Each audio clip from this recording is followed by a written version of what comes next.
to Retrieving Sanity with your podcast host, Keegan, and this is your podcast for all mental health, addiction, recovery issues, and topics. And today we have a very special guest, and her name is Ann Hince. She's an inner explorer. I said that right, right? Yes, you did. You got it. Awesome. So, how have you been doing today?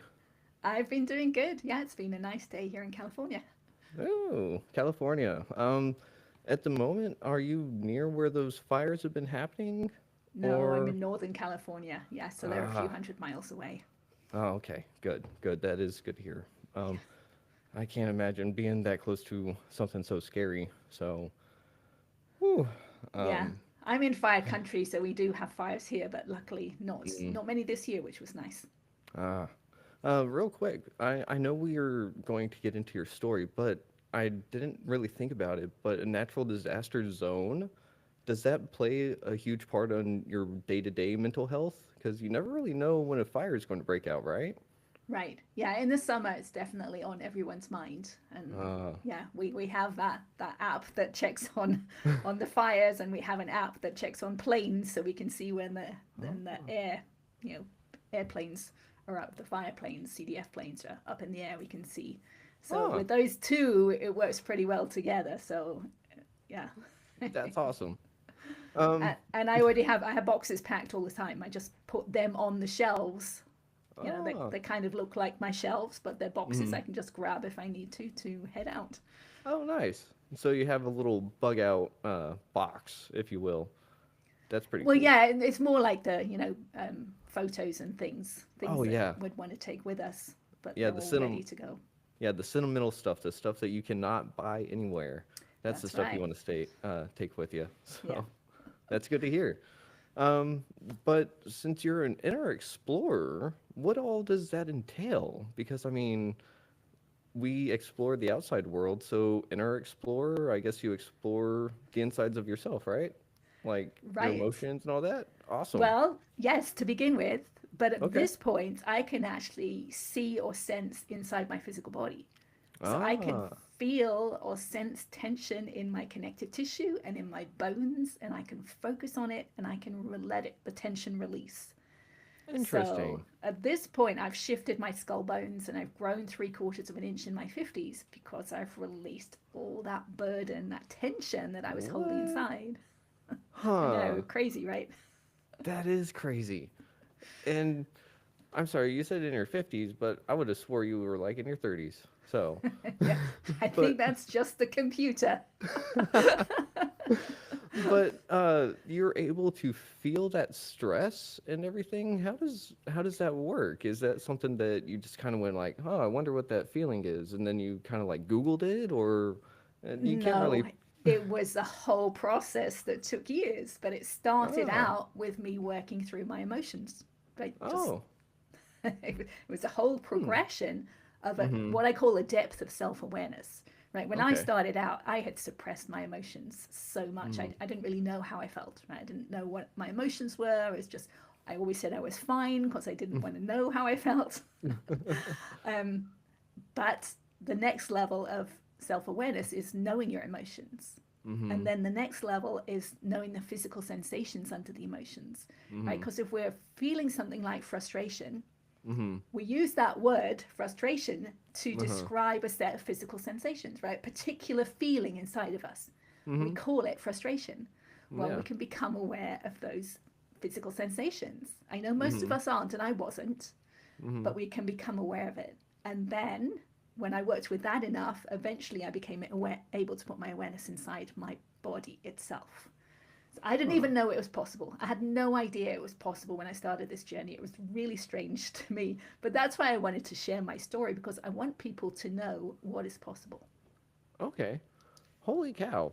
That is really cool. And I mean, I think I'm similar-ish because I've never been able to ask people like, "Hey, whenever you feel this in your body, does it kind of feel like it feels almost like something is being relaxed?"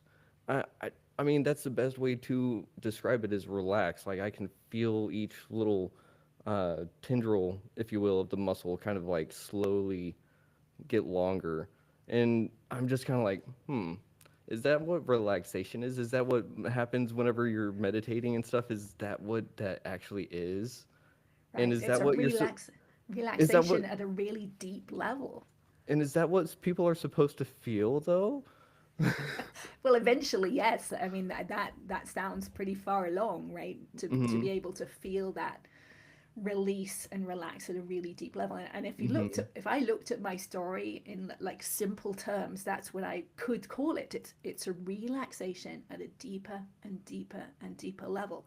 So Mm-hmm. now when things relax, I actually hear I actually hear them. I hear the Ah. release of the adhesions in the connective tissue, and I Huh. feel them, and it feels like, and it sounds like, oh, fabric ripping. Oh. See, I've heard something similar, but it's something like in my head too, like near the pineal gland, supposedly. So I don't know what that is, but I've also felt it back here near the occipital lobes. It's all So over. We have yeah. so much tension stored inside that is just subconscious. So you became consciously aware of a little bit of it. But Mm-hmm. the amount we have inside, in my experience, is just unbelievable. I would never have known I had Mm-hmm. so much tension inside. And it's from all the programming that we go through in our lives, Yeah. right? Anytime we're told not to do something that we want to do, right? When we hold Mm-hmm. ourselves back, we hold ourselves tight, Mm-hmm. that tension gets stored inside and it Uh, becomes subconscious. We don't know it's there until we start to mm-hmm. unwind and become aware of it and then hopefully release it. Ah. And whenever you say that, release it, I feel like a lot of us don't really want to let it go for some reason. Do It you can be think that that scary. is because it's scary? Yeah. Right, And but I. also we can't necessarily let it all go. Right, Mm-hmm. I can relax my jaw Mm-hmm. now to a level that I couldn't before, but it won't stay relaxed because there's other Mm. tension that needs to release first. Ah. Right, so once Okay. that has released, I will be able to relax my jaw all the time. Mm. But that's why we can't hold ourselves like in a really good posture, right? Mm-hmm. We know the posture we should stand in, Yep. Yep. right? Like But we that. Yeah. can't stay that way because Uh-uh. we've got other forces pulling us out of alignment. So once we release those Hmm. forces, then we Mm-hmm. naturally move back into alignment. So you're saying I'm defeating my own good posture by not letting my stress and tension go. I'm Yes, pulling my own self down. That yes, sounds right. absolutely. Yes. Well, look at photos of people when they're young versus when Mm-hmm. they're old, right? We Mm-hmm. tend to Mm-hmm. shrink, and Mm-hmm. it's normally the neck, right, that shrinks. It gets Oh tighter yeah. and tighter. And that's the Ah. burden that we've been carrying all the years. And thoughts, the same memories we replay over and over. And it just Mm-hmm. tightens that connective tissue and it just pulls us down.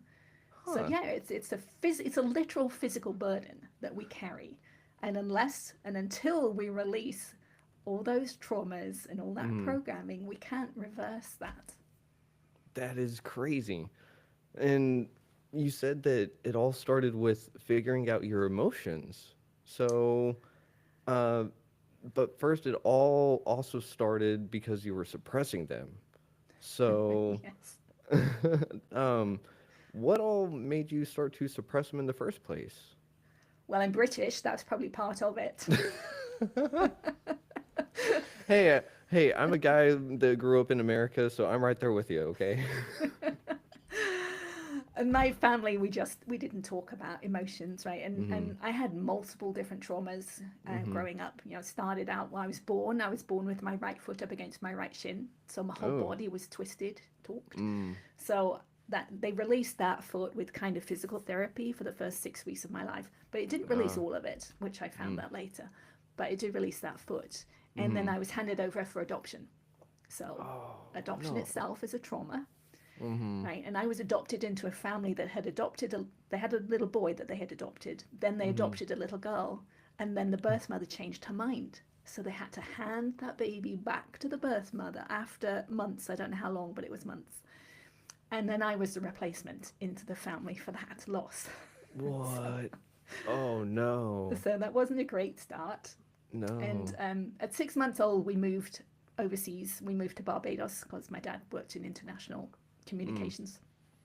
Mm-hmm. And then we moved to Sierra Leone in West Africa. And when we were there, when I was about 4 or 5, something in that age range, I woke up one morning and saw flames coming in through the bedroom wall. And there was a house fire. So I was the one who woke up and alerted everyone. Oh, So wow. that was a good sized trauma for someone that D- age. yeah, no kidding. And then we moved to Hong Kong. And when we were in Hong Kong, so that was about age 7 through 11, Mm-hmm. I was sent to a boys' boarding school in England, halfway across the world. Oh, wow. And it was my brother's boarding school. And then for the first year, I was the only girl boarder. So there were Mm. day girls who were there during the day, and then they would go home, and I was left with all these boys aged 9 through 13. Oh, And man. they teased me mercilessly. It was horrific. No, I can imagine. So I'm that, so sorry. and then there was a one trauma I will say, trigger warning people if they want to not listen for a moment. When we were in Hong Kong, we were driving through a crowded market, Chinese market, and my dad had such a short temper.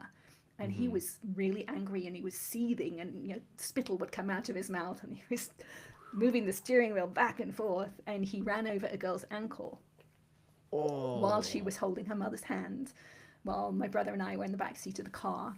So that was quite a good trauma. Now that one didn't come back to mind. I'd forgotten that until I started to work through the other ones, but Oh, man. it was there. And then when I was in my teenage years, both of my parents became alcoholics. My mother would drink a bottle of sherry a day. My dad would go to the pub and come back, you know, very drunk. Mm-hmm. So that was that. And then Mm-hmm. when I was 19, I woke up one morning and found my mother dead on the bathroom floor. Oh. So that was kind of the big trauma that kind of hid all the other ones. And we didn't talk about it, right? It kind of broke the family apart somewhat. Mm-hmm. And I Yeah. just carried on with life. I moved out to the States 2 years later Oh, and man. have lived here ever since. I kind of hoped that I had left all of it behind in England. And of course, that doesn't happen. No.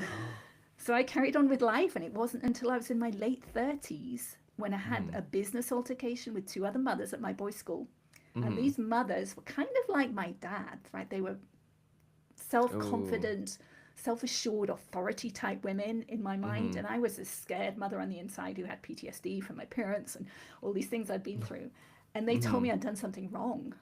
And Oh. my mind would not stop spinning. Just Mm-hmm. all the thoughts, what I said, what they said, what I did, what I could have done differently, just all those different permutations over and over for 3 days.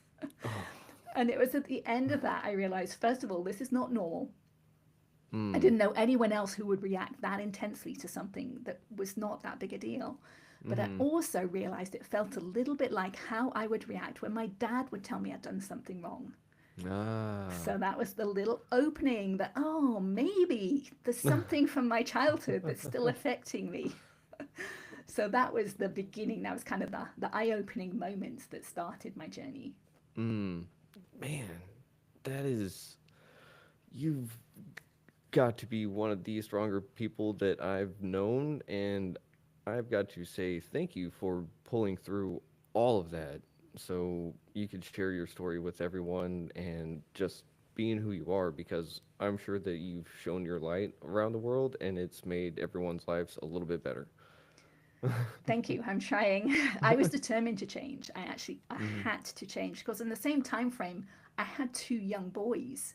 And Ooh. I'd been to the boys' school, right? So I was scared Mm-hmm. of boys in the age range 9 through 13.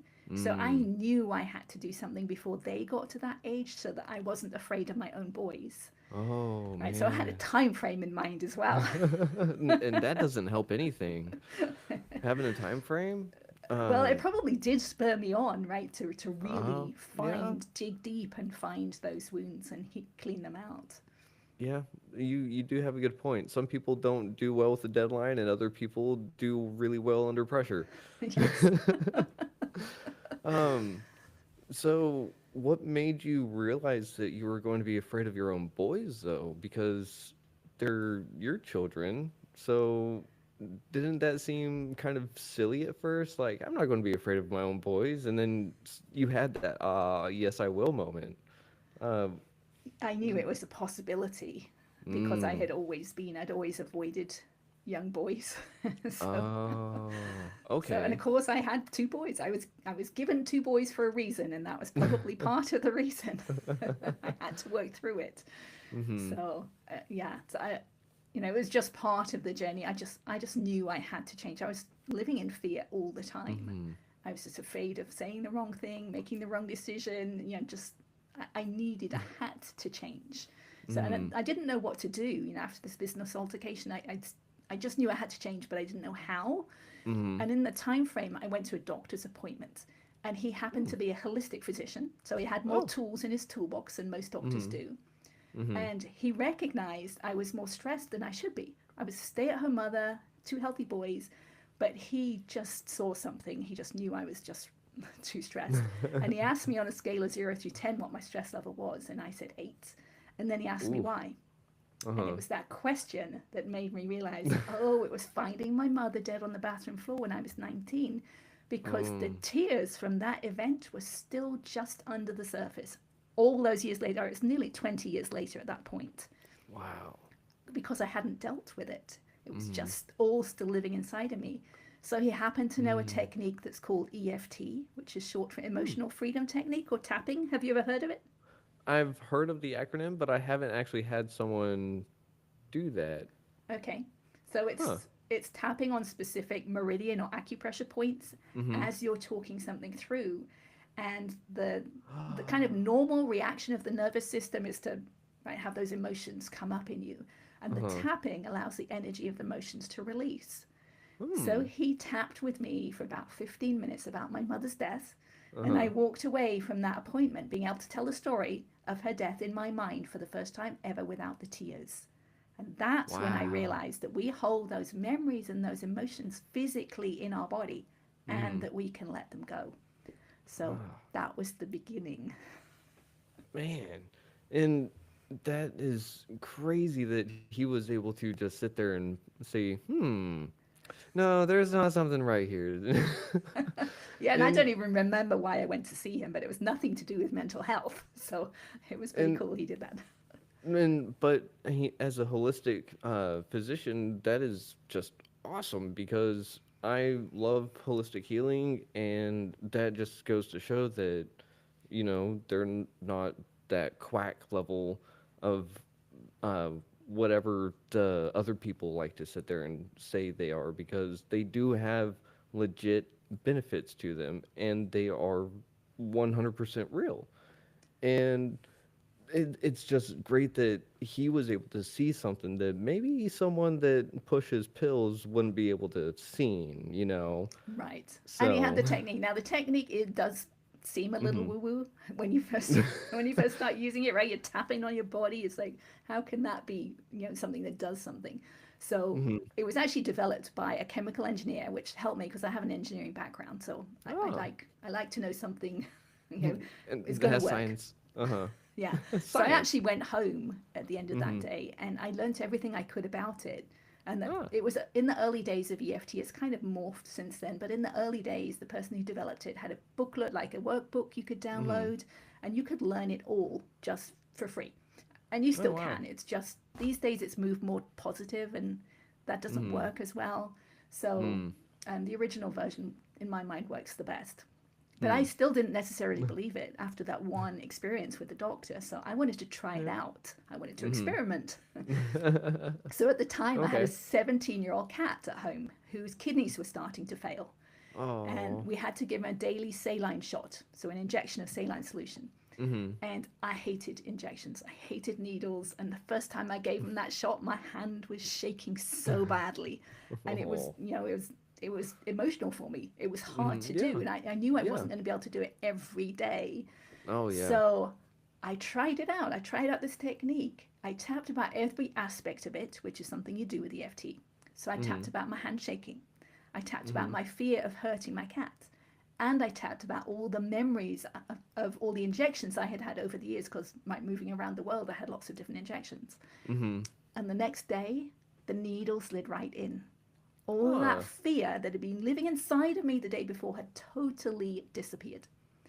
Wow. So that's when I And realized two things. First, I realized EFT is really powerful. hmm. And I realized I wanted to be on the other side of all that fear. So that's when I really started using it, because I was determined to get to that peaceful place that I wanted to be. Okay. Man. You know, I know you said it sounds a little blah, blah, blah, blah. But for some reason, whenever you were talking about it, my brain said, "Oh, hey, no, that works," and I don't know how, but I just felt that little tingle in my head that went, "You should try this whenever you're done." And now I'm sitting here wondering, like, okay, now I've got to look it up. And I'm sure other people that are listening to this are going to be going, all right, well, if it works for her, if this guy is going to look it up, where can I look it up? And I guess we can just Google it, but we You might want to can, but I actually. have a PDF download on my website, which is Oh, annhince.com. It's 2 pages. All the details, the notes, the important points are on those 2 pages. So yeah, look feel at free to go that. there. That's an awesome plugin. But let me point something else out, Yes, that yes. there have been multiple studies on Ah, EFT now, right? So mm-hmm. it's been used in hospitals, it's been used for Hmm. Vietnam veterans, different vets. So there is definitely evidence that it works now. In Oh, those early days, there wasn't, but there definitely is now. that is super cool. Because I'm also one of the people that, as much as I want to believe in the who knows what, I want there to be something that I can go, yeah, it's here. It works. It is a bottle of water, you know?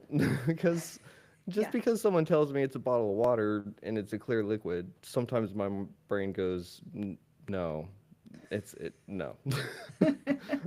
yeah, and But, that's why I tried it out. That's why I had to do it with the mm, cat, and that mm, convinced me. But yes, there are uh-huh. other studies people can look at these days. Yeah. And what was the next thing that you did with your newfound power? Right. Well, I started noticing during the day. You Mm-hmm. have to notice first when you're emotional, Mm. because until you notice that, right, you can't do anything about it. Yeah. So I would go through my day, I'd ask myself, how am I feeling right now? Mm-hmm. And then I'd ask myself, do I want to feel this way again? And the answer was normally no. So then I would then I would tap, and I would accept, acknowledge what I was feeling, Mm-hmm. what I was thinking, and just Mm-hmm. allow the emotions to release and come back to peace. And then I Yeah. would carry on with my day and ask myself the same question. Now, to begin with, I could only like remember to ask myself once a day. But Yeah. as the days went by, it got easier and easier. Mm-hmm. And it does get easier. And each time I'd bring myself back to peace, carry Mm-hmm. on. And I realized as the weeks went by that I was becoming calmer. I was less reactionary, right? I couldn't be triggered as easily. And it was Ah. really nice. But I wanted it to go faster. I wanted more and I Ah. wanted it faster. Uh-huh. So I wrote down every trauma from my childhood, every big one, every little one, all the Mm-hmm. teasing, the words they would say, the phrases Mm-hmm. my dad would say. It was multiple sheets of paper. Mm. And I worked through one Man. each night for an hour to an hour and a half each night until I'd gone through them all. Oh man. And That. then, things really started to change and I really felt different. The thoughts that used to go through my mind, right? I was very Mm-hmm. judgmental, self critical. Those Mm-hmm. thoughts disappeared. They stopped coming into my mind. And it felt like I was living in a different reality because I'd never had a quiet mind, or at least I couldn't remember ever having a quiet mind. And that's when I realized those thoughts that we have, they're from Mm-hmm. someone else, right? These were from my dad. They were things Mm. he had said that I had taken on as my own, and I Mm-hmm. just replayed them in my mind. And I think we Yeah. all do that. Yeah, I do think that that's a big one. I do find that a lot of my own traumas, well, maybe not traumas, but the stresses that I carry around tend to be the cage that other people have built for me, and I'm trying to live in it and carry it around. And it doesn't really work that way. Well, it does. I mean, that's the problem. It does, right? Well, well, We keep going, and then we do it to our children, right? We tell our yeah, children the same things, and then they're programmed, and they do it to their kids. Yeah, until we want to break. right. Um, and I guess maybe it takes a special someone to break from this programming because then once that person breaks from that programming, they can start the other programming, the healing first, and then reprogramming the bad code. Does that Yeah, make sense? it does. And I think more of this information is being shared, so there are more of us doing this. Mm-hmm. Yeah. I Yeah. remember when my kids were small, after I'd started doing this work, but I wasn't as far as I am now, Mm-hmm. that my dad used to say, one of the things he used to say was, stop crying or I'll give you something to cry about. Yep. I remember that thought coming into my mind with my Mm-hmm. boys, but it never came out, right? Because I'd started this work, Uh, right? So I was aware the thought was there, mhm. but I never let it out. And I think more of us are hopefully doing that. Mhm. Yeah, and it is something that has been going around, like you said, people are starting to have a shift somewhere, and it's so great to see people breaking out of the cycle of addiction, the cycle of trauma, and all of this. But there is a caveat with it. It sucks to go through. It does. It does. But eventually, I got to the place where I realized Mhm. those emotions and those memories are simply energy stuck in the body. Now, it's easy to Mhm. say that. Right, that's what I'm saying. It's easy to say it.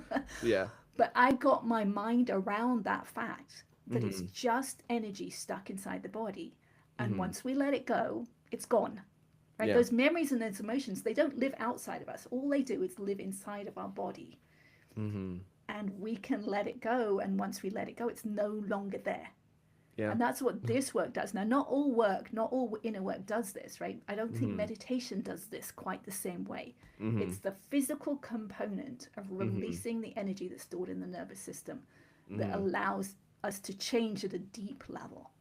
Yeah. It almost sounds to me like a drum, you know, because percussion, it's a hit, and whenever, like, have you ever seen a hi hat or a cymbal crash in super slow mo? Like, a solid metal disc suddenly warps and gets all sorts of funny looking from one hit, and it's the same kind of thing, I think. Just it doesn't look like it's doing much, but underneath the surface, it's doing a lot more. Right? It's those vibrations Mm-hmm. yeah, that's changing things inside of us. Mm-hmm. So, So, and with energy, though, like you said, once it's gone, it's gone. And do you think that that's why some people don't want to let that kind of stuff go? Is because, oh no, I liked that memory a little bit. well, the memory stays. Ah, I mean, you have sometimes you have to go after it and find it if you want to yeah, remember it. But this is it's the true. emotion that goes, and once the emotion Mm-hmm. is gone, it no longer needs to come into your mind because Mm-hmm. there's nothing. The thoughts and memories come into our mind because there's energy stuck inside with them. So Mm-hmm. something triggers that memory or that thought, and it comes back up. And once Yeah. we've let go of it, it just doesn't need to anymore. So, Yeah. I mean, sometimes we don't know who we're going to be without that trauma inside of us, Yeah. and we're afraid of that. Mm-hmm. But it's just energy stuck inside of us. It's negative. It's actually dis-ease inside of us. Mm-hmm. So, it's always going to be better to release it. You've Yeah. just got to go through that releasing process, but it's just energy stuck inside. Once you release it, it's gone, and It's there's kind freedom on the other side. it's kind of like a towel being wrung out, right? All that stress and tension is the water in the towel, and it's just, and then there you are. Yeah, You're not entirely dry. You gotta sit out a little bit sit out a yeah. little longer, and still maintain And then yourself. there's But another layer. yeah, There's always another layer, but life gets more fun along the way, right? You yeah. become more peaceful. And I Mm-hmm. got to the place where releasing tension just felt so good. There was Mm-hmm. nothing else I wanted to do. So I just Hmm. kept doing it because it feels really good, right? I mean, at this point, I'm releasing tension inside the bones, my atlas bones, my axis Mm-hmm. bone, and the top of my neck, Uh-huh. and it just a relaxation. I think Uh. what I'm not religious, but Jesus talked about peace beyond understanding. Right? Mm-hmm. We don't realize the tension that we're storing inside, but Mm-hmm. when you relax, right, you're relaxing beyond where you knew you could relax. Mm-hmm. So, in my mind, that is the peace beyond understanding. Yeah. I mean, like you said, it's something that we're carrying around with us all the time, the stress. And I think you did hit a point on it earlier where you said, without this trauma, who would I be? And I think that that's why a lot of people like to carry it around because change is scary. And if I don't know who I am, then what in the world is actually real? So, how Yeah. did you navigate that? Because it sounds like you kind of spoke from experience there.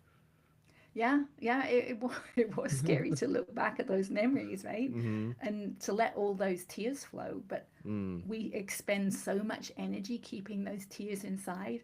I now think that all the tears that we never shed in childhood are Mm-hmm. still inside of us.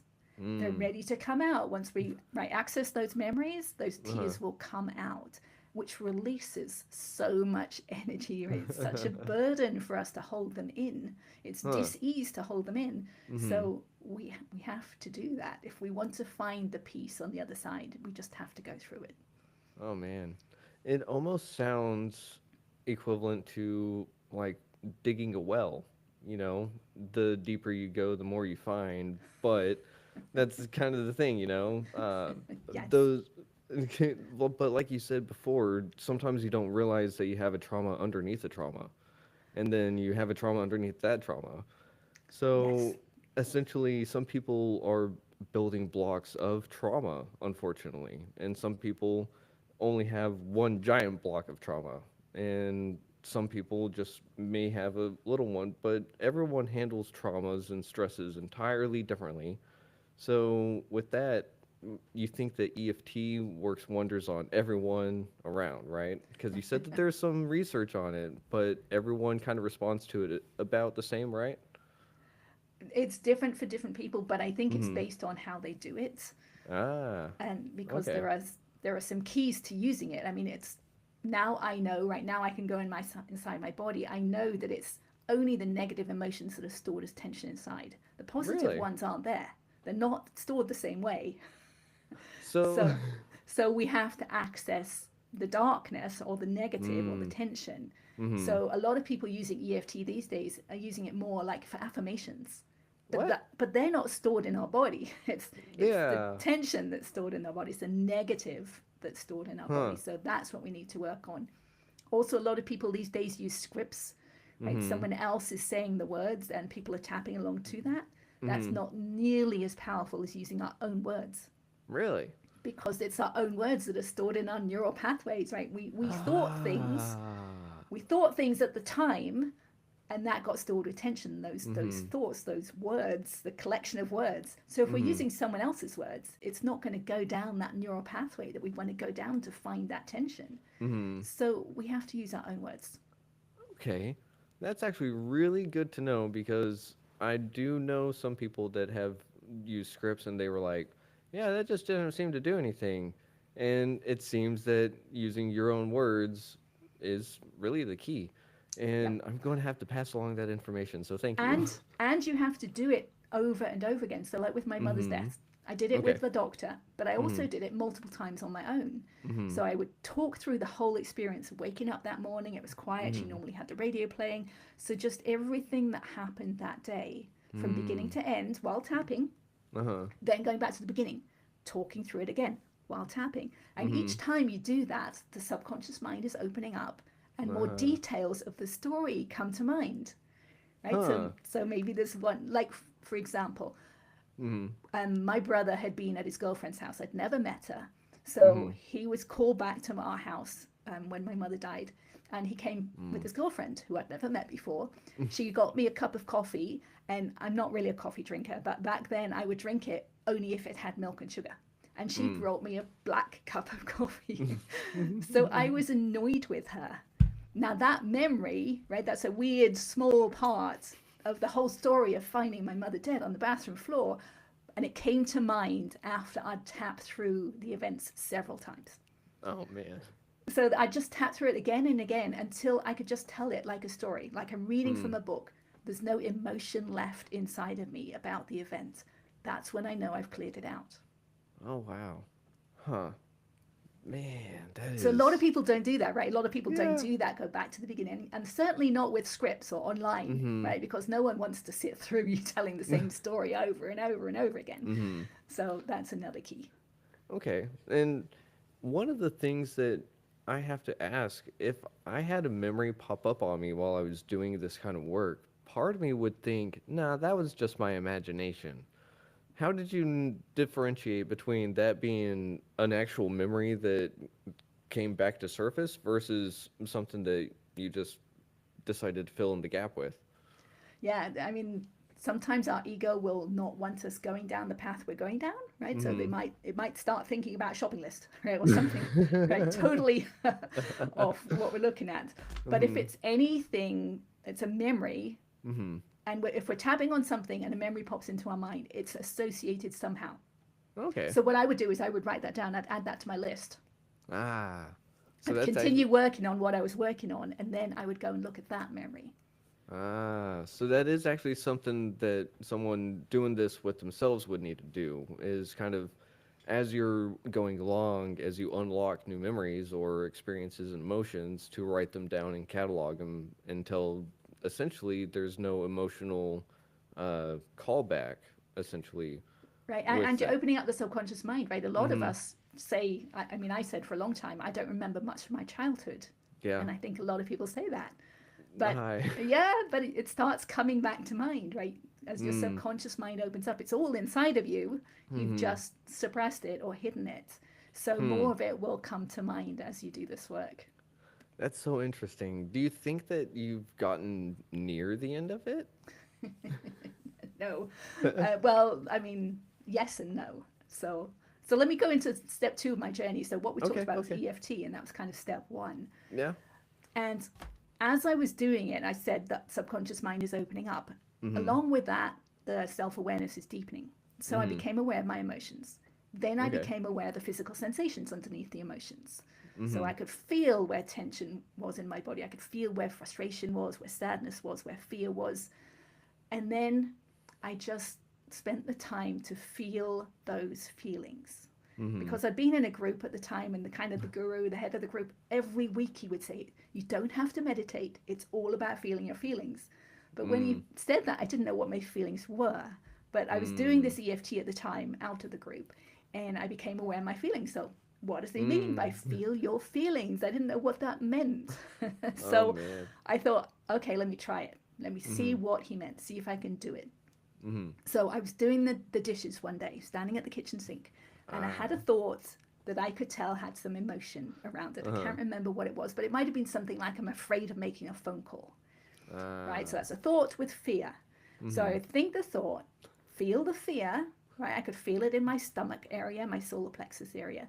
Mm-hmm. So then I tried to feel it, but I realized every time I tried to focus on it, I would take a breath or I would move and I would lose my focus on the feeling. Huh. So I had to hold myself like a statue. I stopped breathing. Once I could feel where the fear was, I didn't take any Mm-hmm. more breath. I just held my breath right there, held myself like a statue, and just focused on feeling that fear. And at some point, obviously, I'd have to take a breath. And then I would think the thought again, feel the Uh-huh. fear again, Mm-hmm. noticed it had diminished somewhat. So then I would do Hmm. it again and again and again, just like with the EFT, right? Talking through the story. Mm-hmm. Now I'm feeling the emotion over and over again until it was fully gone. Oh wow. And at Huh. that point, it becomes easy to make the phone call, right? Because there's no Yeah. longer any fear. Yeah. Yeah. So I started doing that every day instead Okay. of the tapping, right? At that point, I didn't need to tap so much. I Hmm. would when I was triggered, but Mm-hmm.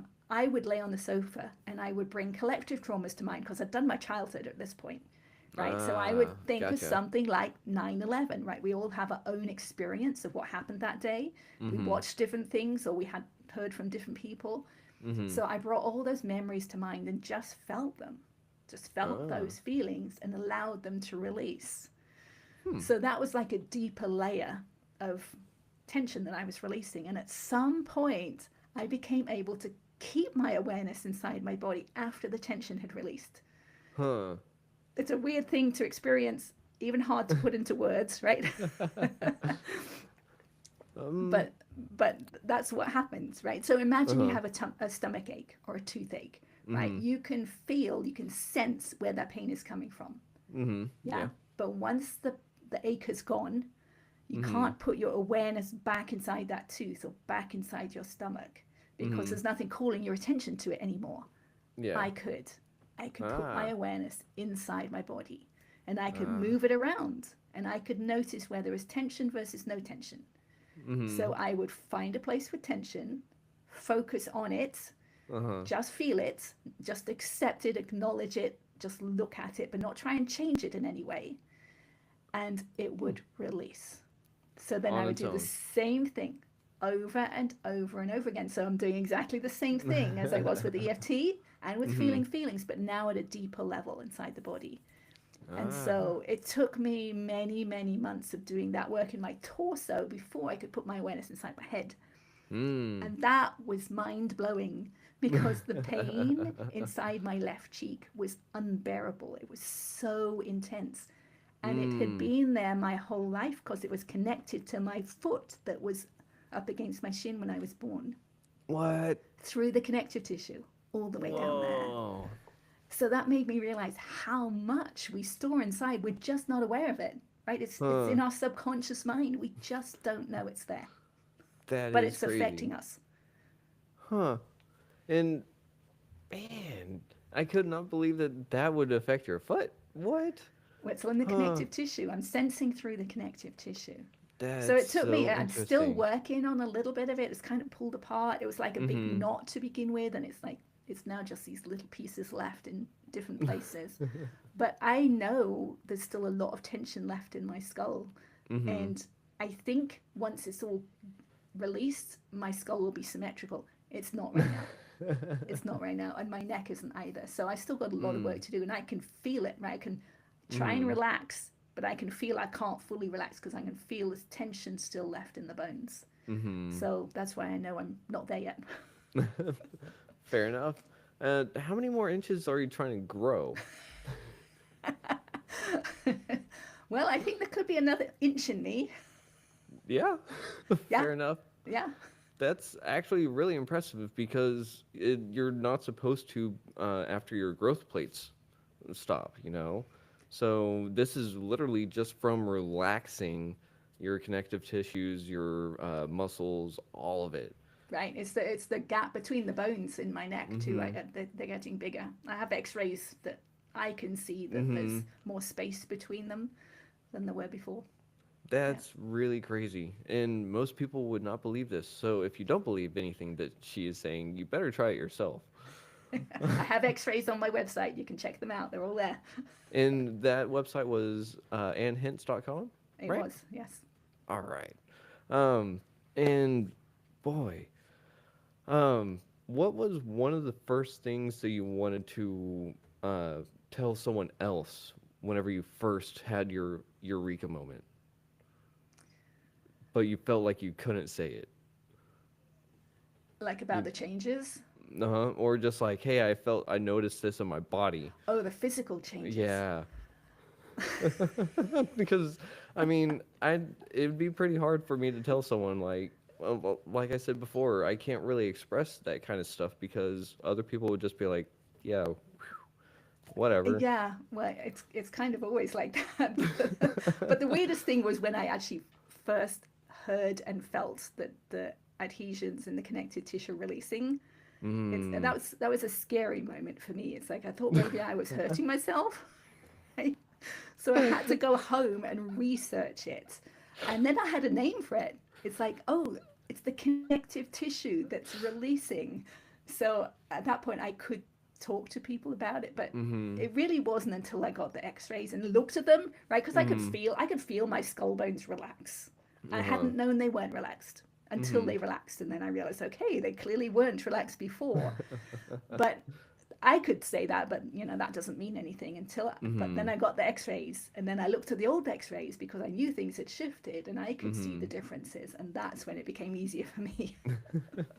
That is way too cool. Um, so real quick, you said we've gone over step one and step two. Was Step there a two third was step? feeling the feelings. Feeling the feelings. Step three was actually going inside the body. Okay, step three is going inside the body. Yeah. So whenever you're inside the body, do you have like a little uh, visualization of your awareness, if you will, so that it makes it easier for you to pinpoint within yourself? Okay, that's a really interesting question. So visualization is kind of in the thinking mind, Mm-hmm. kind of like imagination. You're in your thinking mind. Mm-hmm. When I'm doing this, I'm out of my thinking mind. I'm in my sensing mind. So Ah. let's do an experiment for a moment. So, Okay. Okay. so tell me or put into words how your right kneecap feels right now? Stiff. Okay, so there was a very short moment, because that was very fast. There was a very short moment that you went inside and you sensed your knee. Mm-hmm. That is what I do. That is the sensing part. You then translated that into words using the thinking mind, Mm. right? Oh. I'm in the sensing mind. So I'm actually feeling how my bones or my tissue feel inside. So I'm literally in that 3D space inside of my head or my body. Oh, okay. Huh. That makes more sense now. Yeah. Yeah. So that's why you can't really put it into words because there's no words associated with it. Right. It Right. it's kind of like how do you describe something that doesn't exist? You don't. Yeah. Because It's awareness, yeah. right? You're being aware of somewhere. So you were Mhm. aware of your kneecap for a moment. Mhm. So that's, I'm just able to do that for longer, Uh-huh. right? And it's pretty intense now. It's like a laser beam, and I can Mm. hold my awareness on tension for, it's still only a few seconds. It's not a long Mhm. time, Mhm. and the adhesion will release, or my neck will crack, which is another adhesion releasing. Uh-huh. So yeah. Oh man. So whenever you have those moments of mindfulness throughout the day, does it distract you anymore? Like it first did? You don't have to stand like a statue all the time now, right? Like you're not just walking along and you just go, "Whoop. All right, now we're good to go." Right, yeah. Now to begin with, I did. And once I was able to Mhm. put my awareness inside my body, I had to focus on it. I had to close my eyes and Mhm. actually focus on doing it. Now I can multitask. I can do it many times, like during the day. I can do it when I'm doing the dishes, when I'm watching TV, when I'm walking.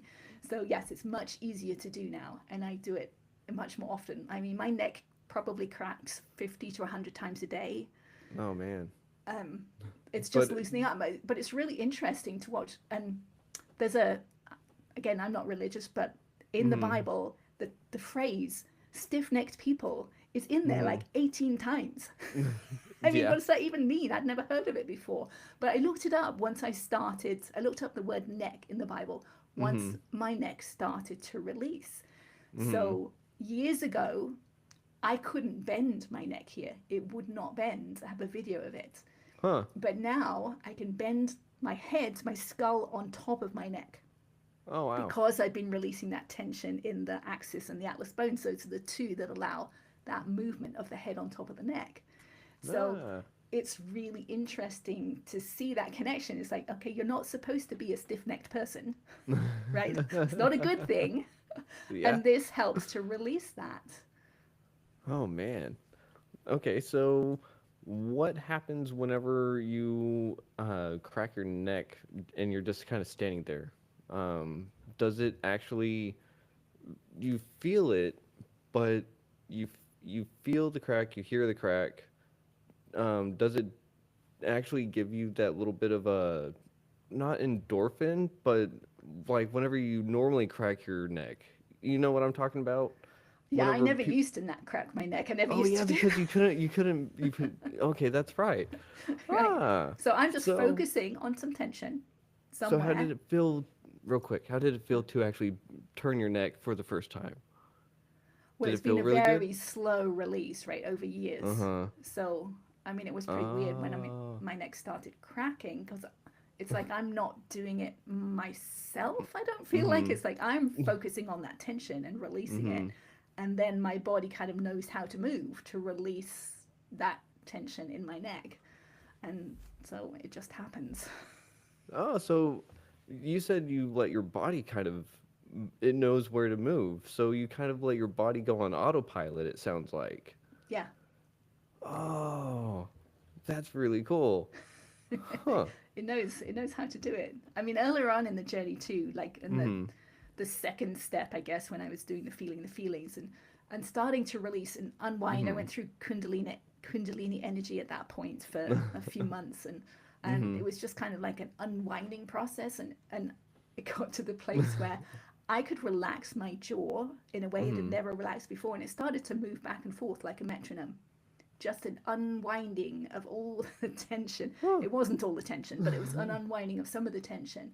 Uh-huh. And I could stop it at any point, but whenever I relaxed, it would do that. Ah. Just the body again, knowing what to do, what it has to do to unwind all that tension. Huh.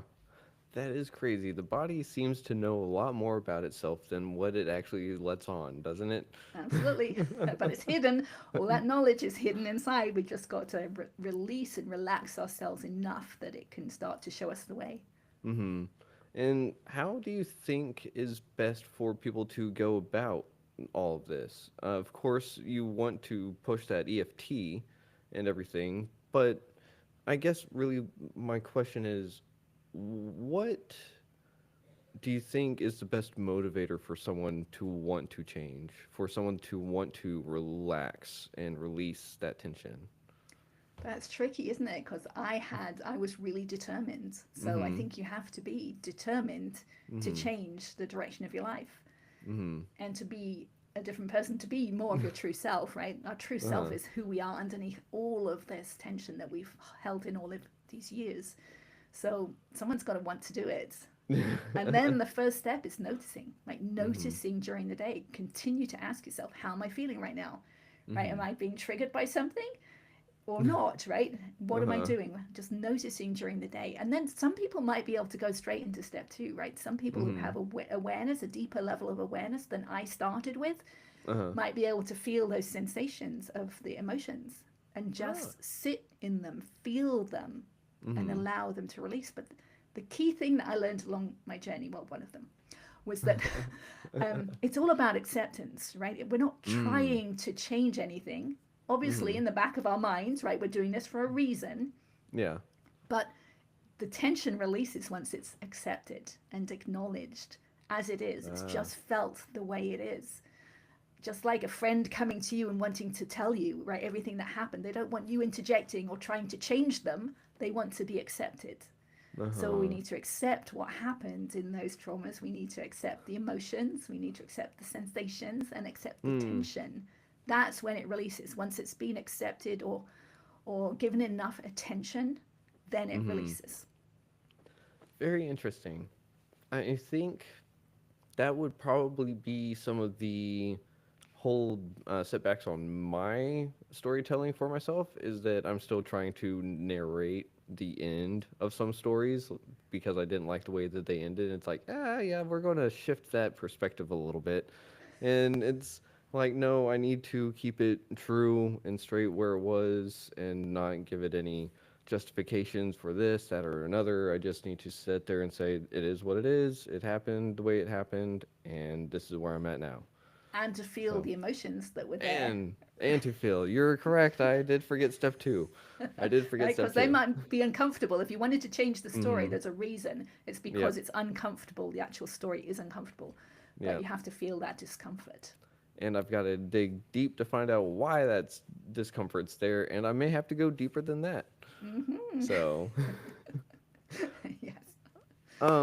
we are nearing the end of this episode. So before we get too far into it, I do like asking people, would you like to be on the show again? Because there's no way we can get all of your story and everything else that happens in just 1 hour. Sure, I'd be So happy to, especially if you've done some of the work in the meantime. sweet. Yeah, and that way it can be kind of a checkup and just we can see how much more you've grown. We can see have I grown any inches, um, and we can see just well, I can probably come up with at least one good story in between then and now. You know, of like well, not story but experience, I should say, because the story and experience two totally different things. Yes. Uh, is there anything that you'd like to leave the audience with for this evening or any time of day, whenever they're going to be listening to it, really? Sure, I love to let people know that there's a greater depth to life than we're aware of. Because Mm-hmm. I didn't know it when I started. Right now, I can hear not only with my ears, but I can feel sound vibrations throughout my body, Mm-hmm. right? Which makes listening to music a lot more fun. But I can also hear or feel vibrations like from a conversation, right? There's a Mm-hmm. depth to it that wasn't there before, right? Mm-hmm. When just hear with your ears, it's not the same thing. And Ah.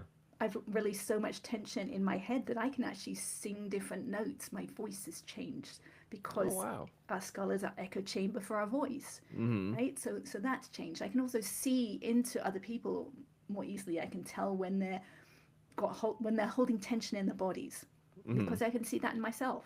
Yeah. So it makes life more fun. So I really encourage people to do this work. That is awesome. Uh, and one more time, your website. My website's annhince.com, and There I'm we go. very active on Facebook, and I have a YouTube channel. Ah. And I have one thing that I'm putting on this summer, one in-person event, which is a retreat for women who've lost a parent. And we're going to Mm. do all this work. We're going to go through and release all the trauma from the loss of a parent and their childhood with the parent and their future without the parent. So I would love any women Oh, to join me on that. that is super awesome. That reminds me that we've really got to push this episode out there. Then, try to get that attendance level up there really high. And when is it? Is the date to be determined? It's in July. In July. Okay. Yes, 25. So sweet. Then we'll make sure to get this episode out there, push it to as many people as we can, try to get that attendance level up there.